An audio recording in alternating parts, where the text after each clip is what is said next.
كم مرة بصيت على علبة الدواء لقيت تاريخ الصلاحية انتهى، وبصيت على القرص من جوه لقيت شكله سليم، فقلت يحصل له ايه يعني؟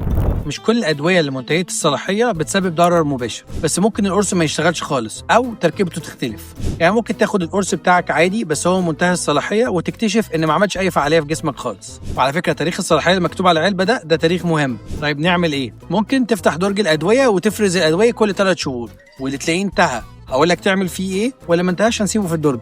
خلينا نتفق على اتفاق، ما ينفعش نرمي الدواء في الزباله، ولا نحطه في الحوض، ولا نحطه في قعده الحمام. طيب اعمل ايه؟ في بعض الصيدليات هنا في كاليفورنيا عندهم برنامج جوه الصيدليه يقدر ياخد منك الادويه المنتهيه بسهوله من غير ما تدفع حاجه.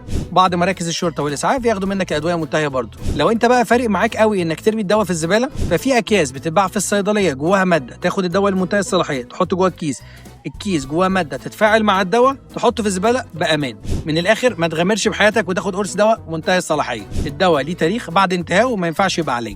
لو انت عايش في كاليفورنيا وعندك دواء منتهي الصلاحيه وعايز تعرف تعمل فيه ايه، كلمني على الصيدليه وانا اقول لك. لو انت من هواة اخذ الادويه المنتهيه الصلاحيه، اكتب لي في الكومنتات ايه اخر تاريخ دواء انت اخدته.